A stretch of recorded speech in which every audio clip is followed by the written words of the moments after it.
Welcome to Saugus, Massachusetts.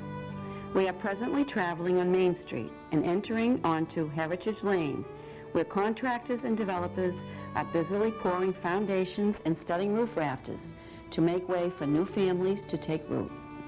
First settled in the late 1600s, Saugus has been experiencing recent growing pains, with several developments going forward throughout the town all at once.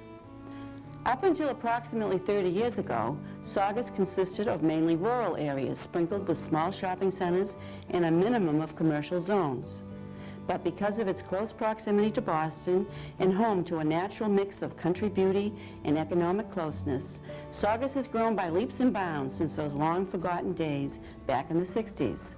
The population in Saugus has almost doubled in the last 50 years, and the land, once rich with farms and apple orchards, now play host to families from all over who now also call Saugus their home.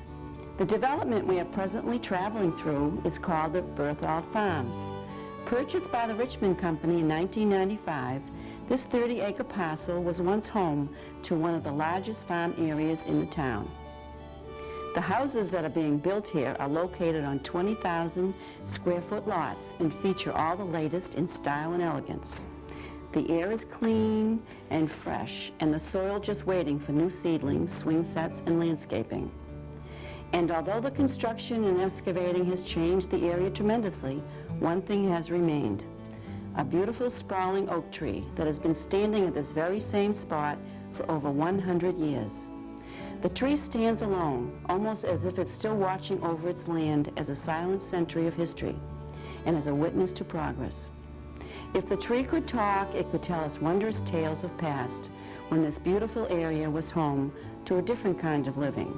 Before, when only wildlife, lady slippers, and hard-working farmers called the Berthold farm home.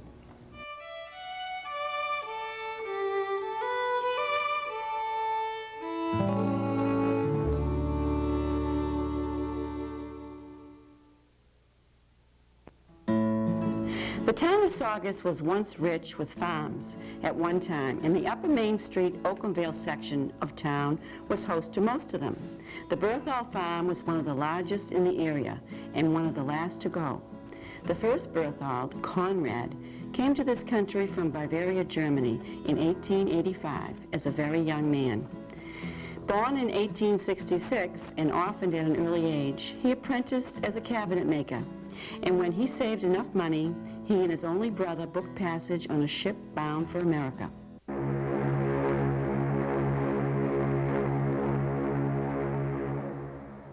A fellow passenger advised him to head for Lawrence, Mass., as there were many Germans there, he said, and work was plentiful. Conrad took his advice, but his brother chose to go out west. The brothers never saw one another again. It was true, work was plentiful in Lawrence, and Conrad was hired to make spindle spools for knitting machines. He had left his sweetheart, Celia Stahl, back home, but he sent for her as soon as possible. The two were married in Wakefield in 1890. 2 years later, a daughter, Louise, was born to them, followed by Frank Kay, who was born a year later. At that time, it was decided that a permanent home was needed for the ever-growing family. A beautiful farm with 12.5 acres was found in Saugus, and Conrad and Celia purchased their new home from the Francisville Home for Smaller Animals of Philadelphia, Pennsylvania. Several smaller parcels were picked up to bring the total farm area to 25 acres by the year 1914. This is my grandfather's house, the second house that he owned on his property. I understand this building is well over 100 years old. It has a double layer of bricks in it. The back entrance that we're looking at here, you see it's been used for other purposes now. This used to be a back doorway where you'd walk in like a mudroom idea. You'd go in and hang your coat up and take your shoes off before you went into the main house. This being the dining room and the kitchen over in the other corner. And also this was the entrance to the cellar, of course. You see this back doorway here, and directly outside of that used to hang a large bell.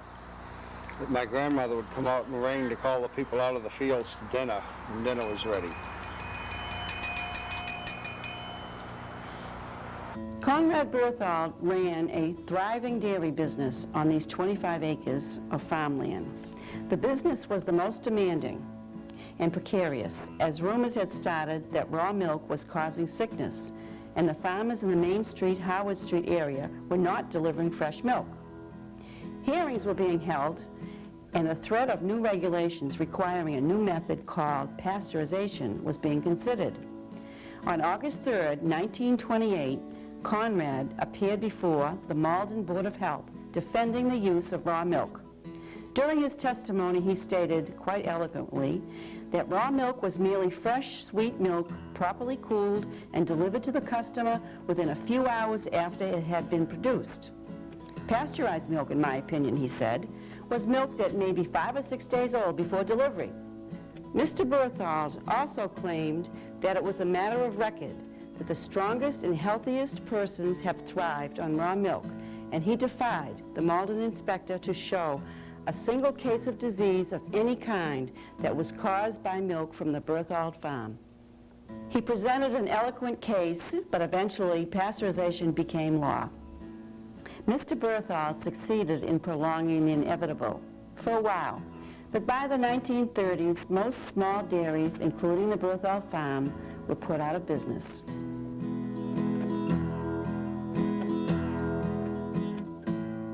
Along with the dairy business, Mr. Berthold started a lumber company on the same site. He was also able to maintain a prosperous vegetable garden and sold the merchandise right in front of his house. Daily specials were noted on signs tacked onto the trees, and travelers along Main Street could purchase the freshest vegetables in town, and by bringing their own brown bags, save money too. This building used to house a farm stand. Of course, there were no garage doors here at that time. My grandfather, back in the 30s, would sell vegetables here, and we did right through the 60s, and most of the 70s, most likely. The products we sold were cucumbers, tomatoes, lettuce, corn, beans, and winter squash. We planted tomatoes in this field, and I remember Dad would always wait for a rainy day to transplant them from the coal frames to the field because he'd get a better start in the rain. The coal frames were over by this telephone pole you can see over there on the other side of the field, and we would start them in a single coal frame as seed and then transplant them to the coal frames. And then after they got large enough, then they would be transplanted to the field. On July 30th, 1941, Conrad Berthold passed away at Melrose Hospital. The wake was held on a Saturday morning from his late home at 384 Main Street, followed by a solemn high mass in St. Margaret's Church in Cliftondale. Mr. Berthold was one of the town's largest taxpayers at the time of his death, and for years, a prominent voice in town meeting. Conrad Berthold died on his 75th birthday, leaving his wife Celia, his 2 sons Frank and Lester, and a daughter, Mrs. Joseph Meads of New York City. After his father's death, Frank and his sons carried on the lumber business and the farm that was left to him. The dairy had long since been replaced by the new business, but the vegetable garden was worked just as Frank's father before him worked it. In order to maintain the gardens, local boys and boys from state homes would be hired to help with the planting and weeding. The work was tedious and hard, and Frank expected a lot for his money. This is a lumber company office. Many times, almost always in the winter, you'd hire a young man to come in and shovel lumber piles off. It gets pretty well snowed in. Remember one winter day when my father was sitting over at his desk, this young man came in for the second time from shoveling piles off. He says, "Gosh, Mr. Berthold, it's awfully cold out here today." He looked up at him and said, "Well, young man, if you're not going to work hard enough to keep warm, there's no point in you hanging around." Back up to Berthold's farm, a lot of the boys and myself, maybe 12, 11 years old, when you had to get a drink of water, they didn't really provide you with water. You just had to do what you had to do. So we'd come up here, you know, get into a little water fight. Frank would come out yelling at us. But the biggest drill was coming up here to get a drink of water. Coming up here to get a drink of water, and the baby billy goats, the little goats, used to come out. Now, when you bend over to get a drink, they'd be jumping up on your back. So not only did we get in water fights, but Frank used to have to yell at us, or he'd send Carl over to get us, because we'd be playing with the billy goats if we get caught up there. So we all worked in the fields, and that was probably from 10 years old. You could go up there and work, and when you graduate to, say, 16 years old, you could work in a lumber truck. But you needed papers for that. It was working papers. And at that time, there was only like 3 or 4 jobs in Saugus. And that was Red Coach washing dishes, Continental, the Mandarin House, which is Kowloon now, and Berthold. Of course, Stop and Shop was over there, too. But Frank, he was known by everybody just to be a nice guy. He always had the old coveralls on, the old farmer, but a nice guy. Up until the early part of this century, the majority of Saugonians made their living working on their farms or a neighbor's farm. They were able to produce most of what their family required: vegetables, fruit, meat, and dairy products. But for all their independence and pride, the average farmer held down a very demanding job, a full-time, 24-hour type job.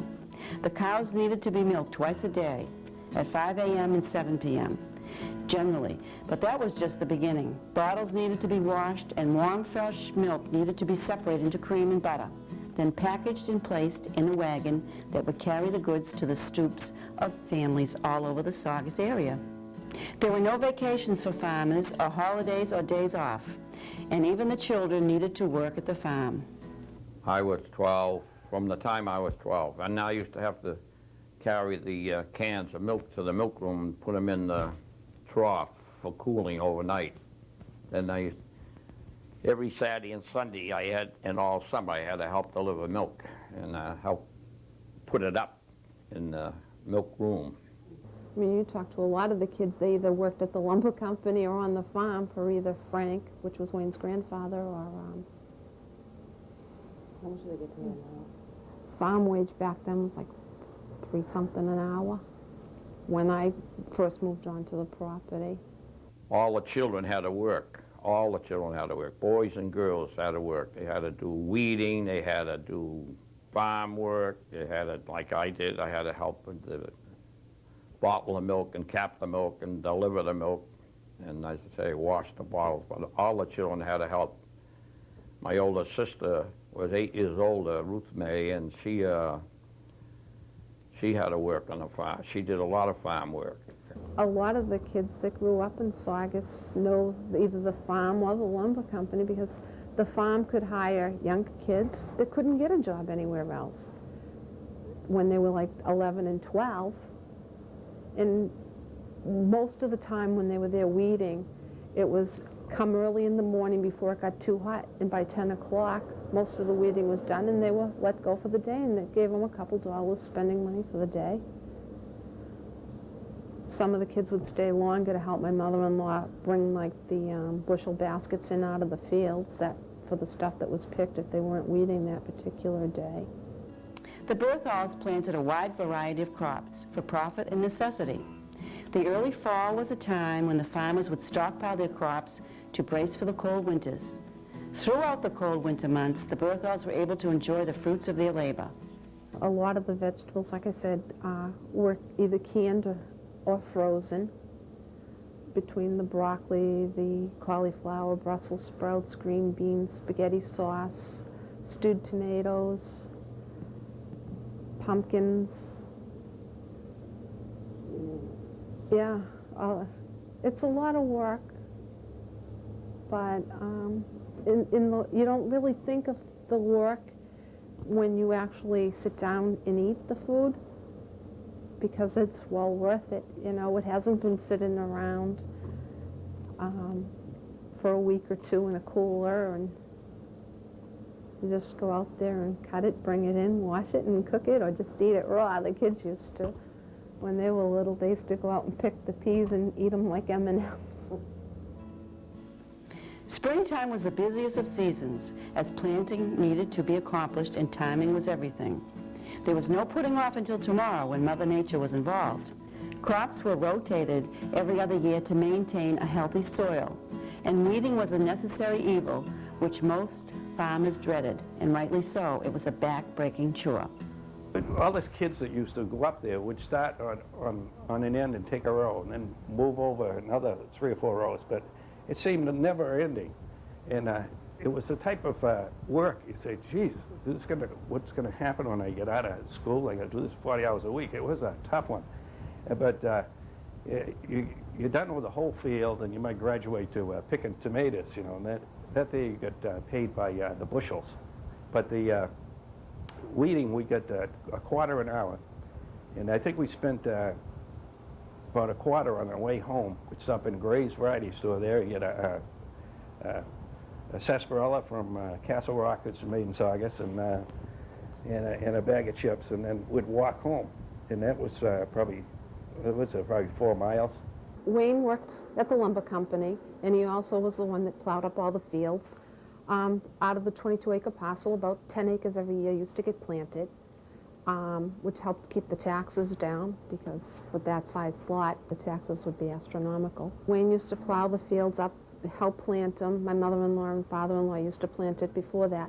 But when we moved there, we used to help out because Frank had passed away by then. The farmers themselves, they'd get up early in the morning, and he'd work the fields if they're young enough. Like Frank in his last years, you know, he didn't do that, but they'd work the fields doing the same thing we did. And it was a tough life, it really was. I'll never forget it. Geez. I thought that's what life was going to be like the rest of my life. Things got a whole lot better. Despite the demands of farm life, Frank also found the time to become a local activist. What also encouraged him was the early exposure of politics, with his father bringing him to town meetings. He served as a town meeting member for over 30 years, and in 1959, Frank Berthold was sworn in as a selectman. Many of his colleagues valued his friendship and appreciated his integrity. I served on the Board of Selectmen with Frank for about 1.5 years. The reason it was 1.5 years was because I was elected in a special election. And that was although I had known him, it was my real introduction to him. I had seen him perform in the town meeting, and I don't know if that's the right word, because Frank usually just got up and said whatever was on his mind and sat down. And I do know that people stopped talking and paid attention to what he was saying. I found Frank to be one of the nicest persons that I ever served with. And this isn't said in any critical way, but over the years, I served with 15 different people on the Board of Selectmen. Frank was such a dependable, honorable person that you just were charmed by him. Known as the no-nonsense selectman, Mr. Berthold would always toss in a few little humorous remarks to spice up the board meetings. When I was first elected to the Board of Selectmen, I thought I was pretty darn important, and we had a meeting, one of the first meetings that I attended. We had a liquor hearing. Now, unless you've sat on the Board of Selectmen and understand the significance of a liquor hearing, it's pretty hard. It's pretty hard to understand. But in any event, this was about, as I recall, it was somebody from the Alcoholics Beverage Control Commission who had gone into one of the liquor establishments, and they had picked up one person who was underage. So they brought charges against the establishment. I don't even remember where it was or what place it was. Well, in those days, this was before the open meeting law, and we used to hold a hearing, and when we got through with the hearing, we would close the hearing, then we would adjourn our meeting. We would go down to some private room, and what we did then was the meetings were in the courtroom upstairs over the police station, so we would go downstairs and sit in one of the offices. Now, it wasn't a question of whether we were going to hang these people or not. We were going to hang them. It was just about how high we were going to hang them. And we're all sitting around in this office, and I'm feeling very important, and I'm striding up and down, trying to decide just what we're going to do to these people. And I turned around and I saw Frank, and he's sitting on a bench, and he's got his legs apart like this, and he's got his hands on his knees, and he's got his engineering boots on, and he's got one blue sock and one brown sock. Can you imagine what that did to my dignity? It was the dream of Frank Berthold to pass on his land and business to his 3 sons, but the economy, the change of lifestyles, and family tragedies changed the course of events for the Berthold farm forever. Grossman's, a nationally known lumber company, moved into the old Stop and Shop location on Route 1 in the early 70s. Frank now had to face serious competition, and his business began to feel the effects. In 1972, Frank and Anna Berthold lost their oldest son, Frank David. He died of a heart attack at the age of 48. Affectionately known as Bud, he was Frank's right-hand man. His remaining sons, Carl and Conrad, took over the day-to-day operation of the lumber business, and Frank, now suffering from severe eye problems, which left him nearly blind, still showed up for work every day to keep an eye on things. In an interview in 1977, Frank complained of the relentless incursions on farmland with residential subdivisions that the town's land had been subjected to. Frank was offered many, many opportunities to sell his property down through the years, but he stubbornly held off. A couple of times I went over to Frank's when he had the lumber beside the farm, and one day I said to Frank, I said, I was getting some nails, I said, gee, Frank, when they start to build here, they just have to push the soil back, and after they build, they have beautiful loam for lawns. And he said, not while old Frank's alive. His final tragedy was the loss of his wife of 58 years, Anna. She passed away on January 6, 1979, and within 10 days of her death, Frank asked to be taken to the hospital, whereupon he also died shortly after being admitted. Their 2 remaining heirs to the Berthold dynasty continued to carry on the family business, but in 1996 they entered into an agreement to sell the property to a local developer. Plans were drawn and submitted to the planning board, and town meeting gave its final blessings to the proposed subdivision. The lumber company officially closed back in, I think it was 1991. They auctioned off what was left there. And then in 96, the property itself was sold out and a housing development went in. And that was the hard part after living there for so many years. So we lived there for 17 years. In the late 80s, I noticed, you know, with all the people missing, like Frank and Buddy, and Kyle getting to retirement age, he wanted to more or less get out of the farm business, but Conrad wanted to continue to keep it, but it was just impossible, and it's a shame for Conrad because he's out in the western part of the States, and he's still into the woodworking type stuff. He comes by, he still goes over to Cliffdale Woodworking for visits, but you know, it's just a shame that we don't have that in Saugus anymore. You know, people can work there, and you know, and then people can go up there and talk, and you know, it's just a shame. But something that everybody that's been there will miss.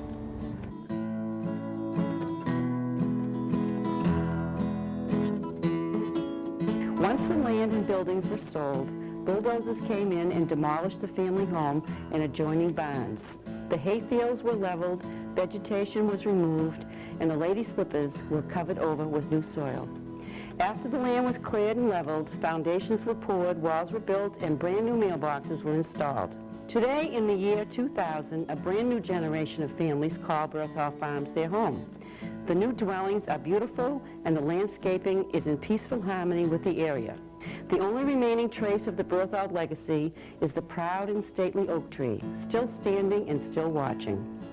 This ever-present tree stands as a witness to the original Berthold and the families that followed, Frank and his 3 sons. If you look carefully, you might be able to see Frank out wandering about in his cherished fields, checking his crops.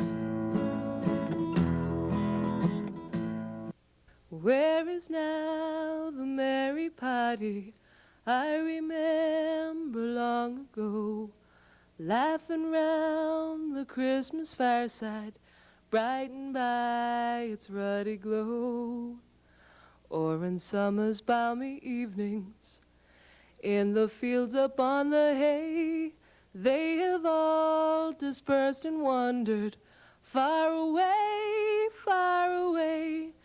They have all dispersed and wandered far away, far away. Some have gone to lands far distant, and with strangers made their home. Some upon the worlds of waters, all their lives are forced to roam. Some are gone from us forever, longer here they might not stay.